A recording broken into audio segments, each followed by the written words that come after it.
Eu tenho um hábito de falar com Deus antes de falar a mensagem que Ele me chamou. E eu sempre costumo pedir para Deus que Ele confirme a mensagem.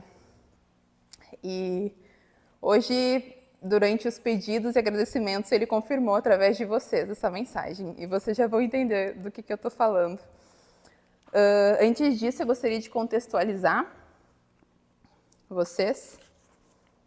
O tema da mensagem dessa noite é a segunda vinda de Cristo. Se Deus quiser, em novembro eu vou ser investida e um dos requisitos era falar sobre uma das nossas 28 crenças.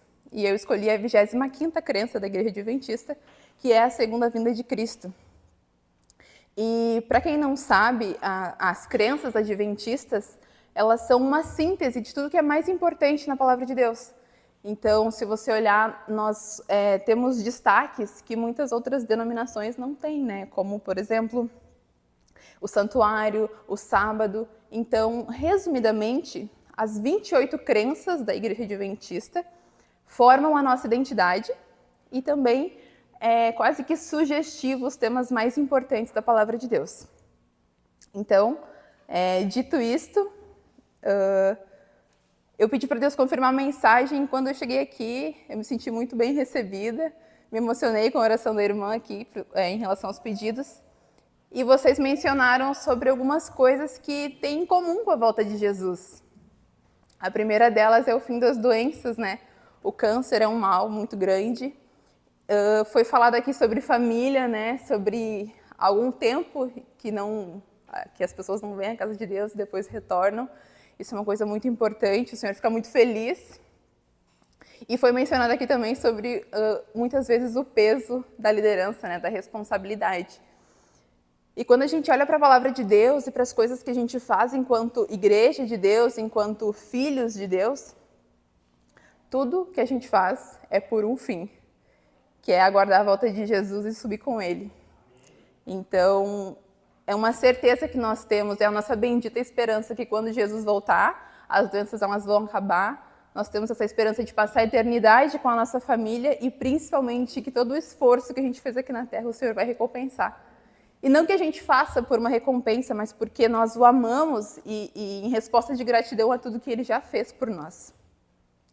Então, hoje o Senhor Ele confirmou essa mensagem e eu gostaria que vocês abrissem a Bíblia lá em João 14. Mas antes de ler, vamos orar mais uma vez. Fechem os olhos. Querido Deus, aqui estamos como servos humildes em Tua presença. Clamamos o Espírito Santo, Pai. Por favor, derrame sobre nós, abra nossa mente, nos dê o discernimento daquilo que vamos ler e estudar e que cada palavra aqui seja Tua, Senhor. Que eu diminua e o Senhor cresça e me use como um vaso Teu, em nome de Jesus. Amém. Antes de lermos o 14, em João 13, 33, diz assim: Filhinhos, ainda por um pouco estou com vocês. Vocês vão me procurar, mas o que eu disse aos judeus também agora digo a vocês. Para onde eu vou, vocês não podem ir. Então, antes de entrar em João 14, antes de contextualizar os discípulos sobre o que viria, Jesus falou que ele estaria ausente. E aí, em João 14, ele continua dizendo, João 14, 1, que o coração de vocês não fique angustiado. Vocês creiam em Deus, creiam também em mim.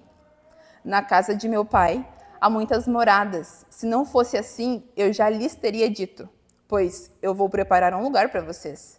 E quando eu for e preparar um lugar, eu voltarei e os receberei para mim mesmo, para que onde eu estiver, vocês estejam também. E ele finaliza dizendo, vocês conhecem o caminho para onde eu vou. Por que eu li o 13 antes? Justamente para a gente ter em mente que o contexto era o grande desespero dos discípulos. Agora, nesse momento, o mestre com quem eles caminharam boa parte da sua juventude, né? A gente sabe que muitos dos discípulos, eles tinham ali entre 14 e 15 anos, eles eram novos. Eles tinham um mestre que era sua referência, e agora Jesus diz, olha, eu vou me ausentar e não vou mais estar com vocês. Imaginem o colapso em que eles entraram, a perturbação em que o espírito deles deve ter entrado, porque Jesus disse que se ausentaria. Quando a gente pensa sobre que Jesus, nesses versos que a gente leu, ele deu uma promessa da sua volta, e os discípulos já haviam andado tanto tempo com ele já iniciou dizendo, calmem, não se angustiem, que o coração de vocês não fique angustiado. Jesus, ele já começa trazendo um conforto. Olha, eu vou me ausentar, mas fiquem tranquilos. Então, em João 14, a gente tem uma promessa, é uma consolação de Jesus. Jesus, ele sempre teve este plano, né? A Bíblia fala sobre o plano que foi estipulado antes da fundação do mundo. O desejo de Deus sempre foi estar com a gente. Infelizmente, o pecado interrompeu esse plano, mas Deus enviou seu Filho. Ele diz, eu vou, mas eu volto. Percebam que Jesus ele trata de assuntos muito sérios de maneira muito simples. Ele conforta, ele não é o tipo de pessoa que dá o tapa e depois faz o carinho. Ele fala de assuntos muito sérios, mas ele fala de maneira a trazer conforto. Ele menciona também que lá existe lugar para todo mundo. Se você tiver o desejo de estar no céu, o seu lugar está preparado. Ele fala de maneira ainda mais fácil, ele diz, olha, se não fosse assim, eu não teria dito para vocês. Eu jamais brincaria com isso. Se eu estou falando, é uma verdade. Então, ele promete nos buscar. E essa é uma promessa central da fé cristã. Acredito que a maior parte das denominações, elas têm essa mesma crença em comum conosco. A volta de Jesus, a sua segunda vinda. Mas esse é um dos pilares da fé adventista. Então, aqui, Jesus ele inicia falando essas coisas, né?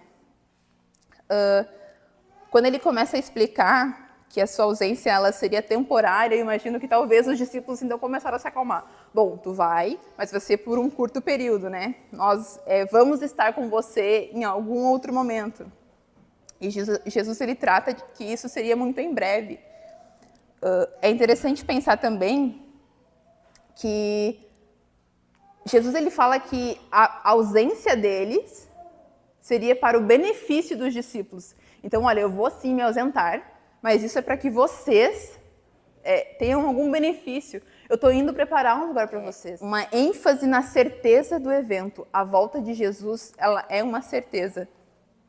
E é um fato que é considerado também como se ele já estivesse ocorrendo. Então, Jesus, como eu mencionei, ele tem as palavras certas e a maneira certa de tratar as coisas com que ele se refere.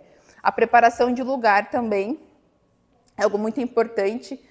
A Bíblia, quando ela é estudada, ela nos dá diversas dicas, ela ilustra muito bem como vai ser o céu. Claro que nós não temos essa visão ampla, né, de como será exatamente cada coisa, mas ela nos dá muitas dicas para que a gente possa criar uma expectativa positiva. Então, essa menção de Jesus, de que ele prepararia um lugar, ela nos indica algo muito importante. Eu sempre ficava em conflito com uma coisa que eu achava que era uma contradição. Como que o céu sempre existiu e Jesus estava lá com Deus, mas aí ele fala que agora ele foi preparar um lugar. Para mim isso não fazia muito sentido. Mas o que isso quer dizer? A preparação de lugar, quando o Senhor ele menciona isso, ele está se referindo ao trabalho ativo que ele já faz em favor de nós. Nós sabemos que Jesus Cristo intercede por nós no santuário celestial. Então, isso de eu vou preparar um lugar é esse trabalho ativo, essa referência que ele está fazendo em relação à obra de intercessão que Jesus Cristo faz por nós. Outra coisa que a volta de Jesus, ela relata para nós, esses versos de João 14, quando ele fala que ele vai nos receber para ele mesmo. Eu não sei se vocês já se imaginaram em uma mesa com Jesus. Eu consigo visualizar isso quase sempre que eu participo de uma Santa Ceia, de Jesus me servindo, sabe? E o meu desejo é servir Jesus, bem diferente do que vai acontecer conosco no céu, né? Nós vamos ter o nosso mestre, certamente nos servindo um banquete, ele sendo convidado de honra da mesa, mas é um desejo muito grande que eu tenho dentro de mim e que Eu acho que todos nós, visto a urgência que as coisas estão acontecendo neste mundo e que a volta de Jesus ela é um fato, ela já é uma realidade para nós, a gente precisa começar a viver de maneira a ter isso com um entusiasmo maior. A irmã lá atrás, enquanto ela pediu oração pela família dela, ela falou de uma maneira muito feliz da volta de Jesus. Isso me deixou muito contente também. Que é como a gente fala, às vezes a gente escuta as pessoas falando da volta de Jesus. Ah, Jesus vai voltar, ele vai... Não, é para ser o evento mais feliz das nossas vidas. Né? Nós estamos aqui esperando por isso e muitas vezes a gente fala isso para os outros como se fosse mais uma coisa comum, mais uma coisa qualquer. Não, Jesus está voltando. Essa é a nossa bendita esperança. Então, a gente não pode perder isso de vista nunca mais, né?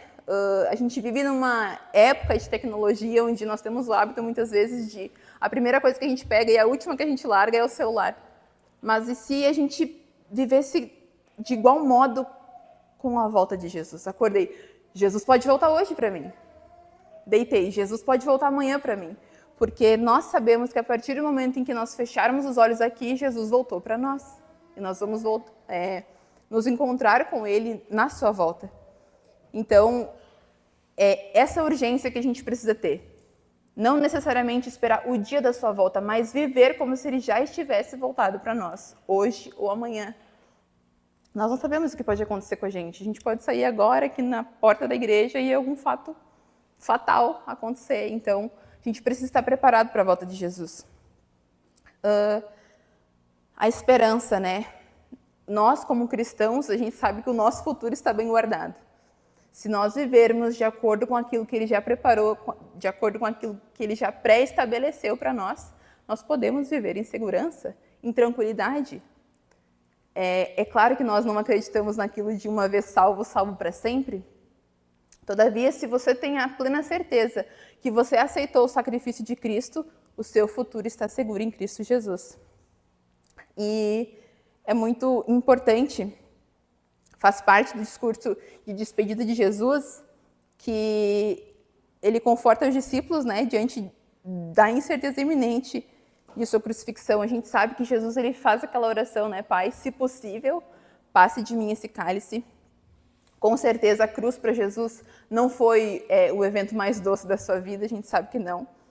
Mas ele passou por tudo para que nós tivéssemos a oportunidade de nos encontrarmos com Ele. Então, Jesus, imaginem que Ele está falando essas coisas para os discípulos. Tenham calma, não estejam ansiosos, mas era o momento mais angustiante da vida dele.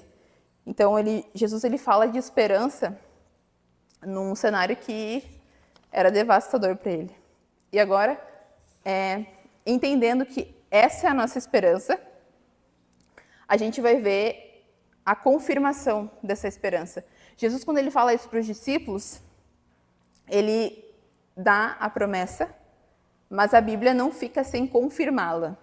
Eu convido vocês para abrir a Bíblia de vocês lá em Atos 1, 10 e 11. E estando eles com os olhos fixos no céu, enquanto Jesus subia, eis que 2 homens vestidos de branco se puseram ao lado deles. E lhes disseram: Homens da Galileia, por que vocês estão olhando para as alturas? Esse Jesus, que foi levado do meio de vocês para o céu, virá do modo como vocês o viram subir. Jesus ele dá a promessa em João 14 e ele confirma isso para a igreja em Atos. Então ele está falando, olha, Jesus subiu, calmem, da mesma maneira como ele foi, ele vai voltar. Então a gente tem que ter essa esperança de que Jesus ele foi para o céu, ele foi sim interceder por nós, se apresentar diante do Pai, mas ele não foi e se esqueceu dos seus filhos aqui. Ele vai voltar para nos buscar muito em breve. E é nessa bendita esperança que nós temos que nos apegar. Um outro verso que eu gostaria de abrir com vocês, Tito 2,13, diz assim: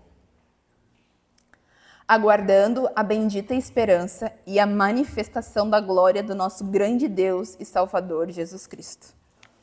A Bíblia, ela segue sendo extremamente clara se você se detém a estudá-la. Então, Jesus, ele dá a promessa, ele confirma no livro de Atos, e agora essa promessa, ela vira a nossa bendita esperança.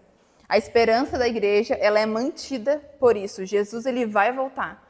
Tudo que nós passamos aqui, todas as dificuldades, os percalços, absolutamente tudo vai culminar na volta de Jesus. A maneira como nós temos vivido a nossa vida aqui é o que vai determinar o lugar onde nós vamos estar.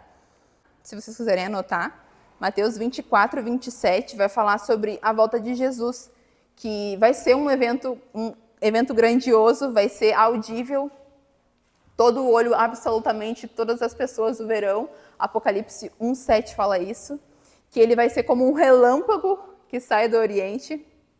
Então, vai ser uma volta significativamente visível. O que nós estamos vendo aqui, o que eu estou falando nesse momento, a confirmação da promessa, a promessa que se torna uma esperança. Agora, os sinais da vinda de Cristo, tudo isso aqui, em especial, eu estou falando referente aos justos, aqueles que esperam a volta de Jesus em Cristo. Quando Jesus descer nas nuvens do céu, os justos, isso fala lá em 1 Tessalonicenses 4, 16 e 17. Aqui vai se cumprir a promessa da ressurreição também, que o Senhor nos deixou. Os mortos em Cristo, então, eles ressuscitam primeiro, e nós, os vivos, somos transformados e somos levados ao encontro com o Senhor nos ares. Aqui também se cumpre o que nós estávamos falando antes, né?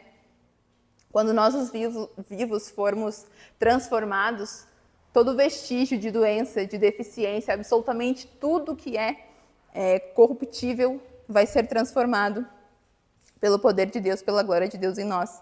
E que a gente tenha essa esperança, porque eu imagino que viver nessa terra com algum tipo de deficiência, de limitação, deve ser muito triste. Mas não foi o que Deus estabeleceu para nós, não era o plano original de Deus que nós passássemos por nenhum tipo de dificuldade física, as limitações financeiras, psicológicas, muito que hoje acontece bastante, né? Então, na volta de Jesus, tudo isso acaba pela graça de Deus. Um outro ponto muito importante é a transformação dos corpos, né? Como eu mencionei, em Tessalonicenses fala sobre que os justos, os mortos, ressuscitam primeiro, e em 1 Coríntios 15, 51 e 54, esse eu gostaria de abrir com vocês, é um texto muito claro também referente à volta de Jesus. 1 Coríntios 15, 51 e 54. Diz assim: eis que eu vou lhes revelar um mistério. Nem todos dormiremos, mas todos seremos transformados, num momento, num abrir e fechar de olhos, ao ressoar da última trombeta. A trombeta soará e os mortos ressuscitarão incorruptíveis e nós seremos transformados, porque é necessário que este corpo corruptível se revista da incorruptibilidade e que o corpo mortal se revista da imortalidade. E quando este corpo corruptível se revestir de incorruptibilidade, o que é mortal se revestir de imortalidade, então se cumprirá a palavra que está escrita: tragada foi a morte pela vitória. Amém. Amém, porque o Senhor nos deixou essa esperança e porque Ele nos deixou quase que o futuro como descrito diante dos nossos olhos na palavra de Deus. A gente viu aqui alguns pontos referente ao que vai acontecer então com os justos, né? Que receberam uma promessa, que tiveram essa promessa confirmada, essa promessa se transformou em esperança, e visto que agora eles têm essas três coisas, o Senhor revelou então os sinais de quando essa promessa se cumpriria, de como ela aconteceria e o que aconteceria com os justos.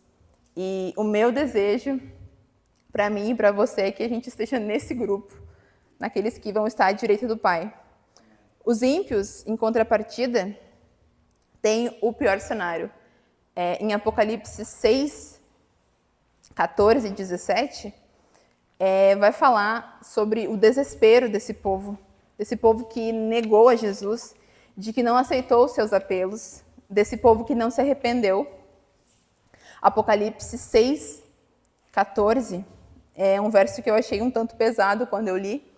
Diz assim: e o céu recolheu-se como um pergaminho quando se enrola. Então todos os montes e as ilhas foram movidos do seu lugar. Os reis da terra, os grandes, os comandantes, os ricos, os poderosos e todo escravo e todo livre se esconderam nas cavernas e nos penhascos dos montes e disseram aos montes e aos rochedos: caiam sobre nós e nos escondam da face daquele que está sentado no trono e da ira do Cordeiro. Enquanto que para os justos e para os salvos vai ser o dia mais feliz das nossas vidas, e nós cantaremos certamente: esse é o nosso Deus a quem nós esperávamos. Os ímpios em completo desespero. É interessante a gente pensar por que eles vão estar tão desesperados e com um lamento tão enfático, quando nós estudamos sobre como o Senhor é justo e em que todos os momentos da história que o Senhor mandou o seu juízo, não foi por falta de aviso. As pessoas tendem a pensar que Deus foi um Deus tirano no Antigo Testamento por causa dos juízos e que ele enviava, mas absolutamente todos os juízos de Deus tiveram sim avisos e o Senhor insistiu para que todos eles se arrependessem.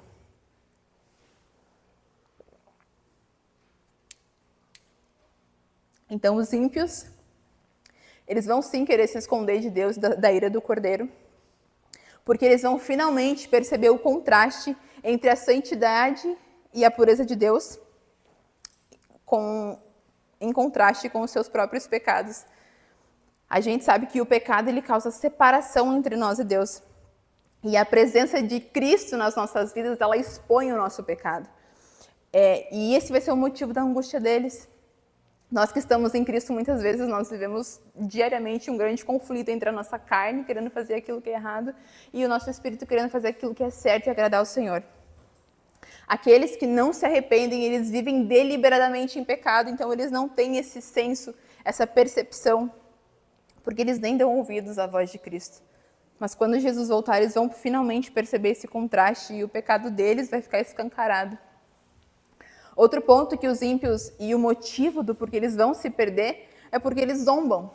Eles questionam a promessa. Em 2 Pedro 3, 4, eles perguntam: onde está a promessa da vinda do Deus de vocês? Por que vocês ainda esperam? Eu não sei se muitos de vocês já ouviram. Eu cresci em uma outra denominação, meu avô era pastor, e eu cresci minha vida inteira ouvindo que Jesus estava voltando. E a gente sabe que quando a gente é criança, muitas vezes a gente não entende muito, e depois que a gente fica adolescente, a gente fica rebelde, a gente não acredita, desdenha. E eu cresci perguntando, eu perguntava para o meu avô: mas quantos anos tu tem? Jesus ainda não voltou e tu está sempre falando disso. Que a gente tenha o bom senso de entender que a demora do Senhor é misericórdia. Ele quer que todos cheguem ao arrependimento. Ele não tarda a sua promessa. Então, é importante a gente lembrar que os ímpios vão se perder porque zombaram. Eles não desejam a vinda de Jesus porque ela significa o fim de tudo aquilo que eles amam, dos prazeres, significa o fim dos pecados. E eles vivem à sua própria vontade, eles não querem que isso tenha fim. E para concluir a mensagem dessa noite, Apocalipse 16, 9, vai dar a resposta que talvez muitos de nós, em algum momento da nossa vida, já nos perguntamos. Por que os salvos não vão ser salvos? Por que é que eles não vão estar no mesmo lugar que nós? Apocalipse 16, 9 diz assim: as pessoas se queimaram com um intenso calor e blasfemaram contra o nome de Deus, que tem autoridade sobre estes flagelos. Porém, não se arrependeram para darem glória a Deus. Além de blasfemarem e zombarem, eles não se arrependem. Em Romanos fala que até o arrependimento que nós temos vem de Deus. E se essas pessoas não buscam o Senhor, elas não têm como se arrepender. O arrependimento ele vem de um coração genuíno que muitas vezes em conflito, né? Muitas vezes, até antes de aprender sobre a palavra, se questiona, mas o arrependimento é algo fundamental para que a gente possa ser salvo. E esse era o contexto antes da volta de Jesus aqui em Apocalipse, então estava falando do evento que acontece durante as últimas pragas. Então eles não vão se arrepender.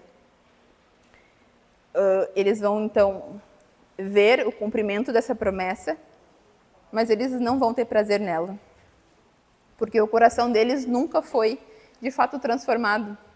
Eles não desejam porque nunca combateram o pecado que os separou de Deus.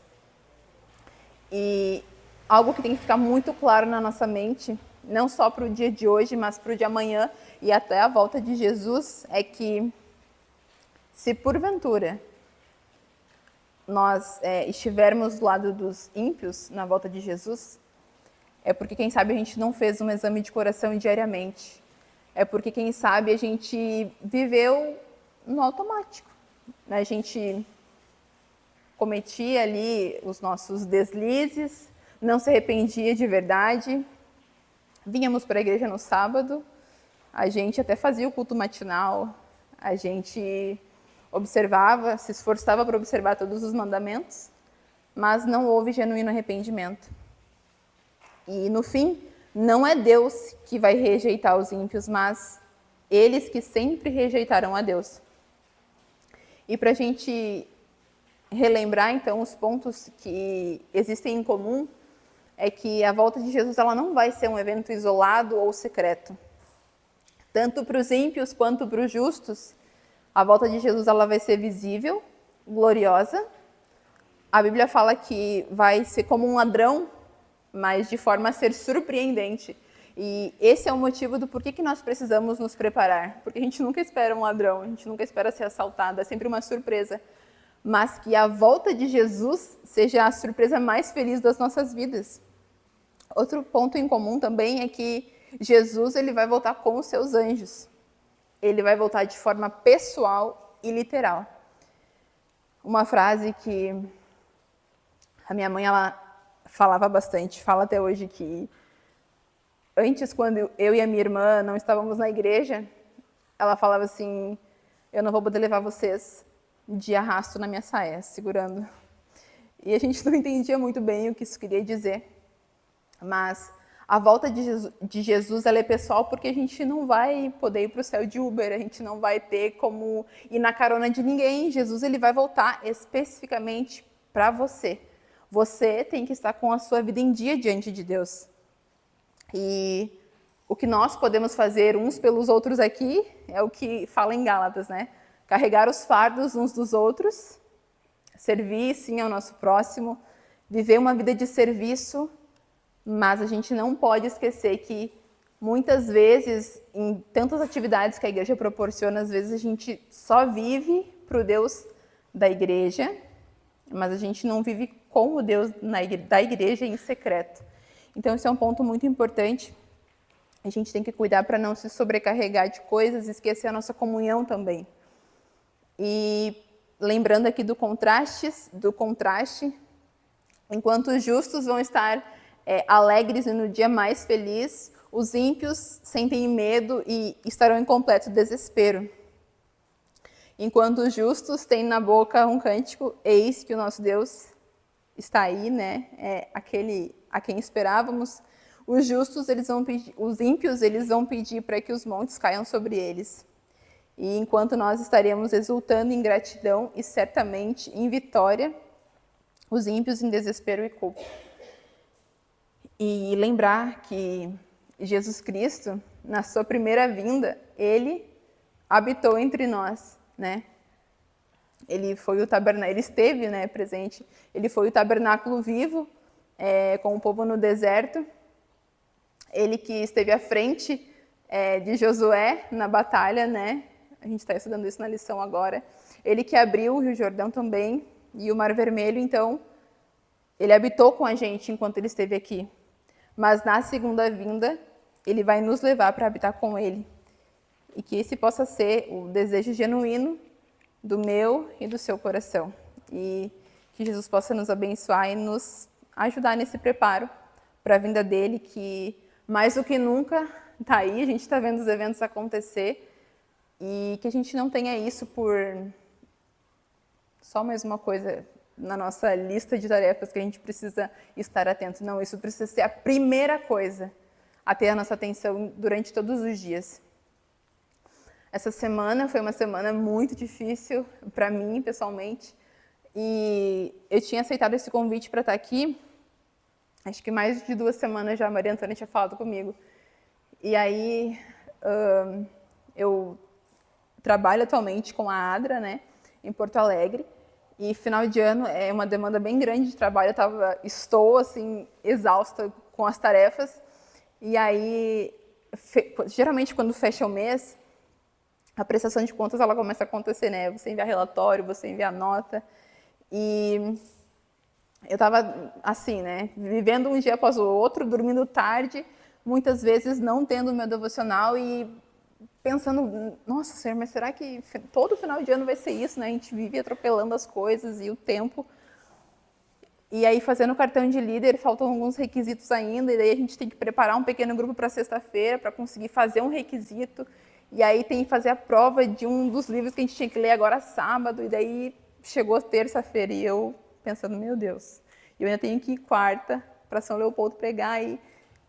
E quando eu lembrei, quando o Senhor ele finalmente tocou meu coração, ele falou de maneira clara, enquanto eu ia para o trabalho, que muitas vezes nós só estamos como estamos porque nós não priorizamos ele na primeira hora do dia, né? Muitas vezes a gente está eufórico fazendo as coisas e aí às vezes eu me lembro, não, eu vou orar primeiro, vou orar para me acalmar, e que a gente não esqueça que de fato e genuinamente o reino dele em primeiro lugar, porque senão a gente vai sim ser soterrado com a avalanche das coisas que a gente tem para fazer, e muitas vezes a gente cansa porque a gente não administra da forma correta o nosso tempo, né? A gente tem 24 horas e dá tempo sim de fazer todas as coisas, mas nós somos muitas vezes mordomos ruins do tempo que o Senhor nos deu. Então que Ele possa nos abençoar, nos lembrar diariamente da urgência da sua volta e que a gente possa mais do que nunca estar se preparando para encontrá-lo. Amém? Querido Senhor que estás nos céus, Pai, por favor, que ao sairmos daqui a mensagem não esfrie em nosso coração.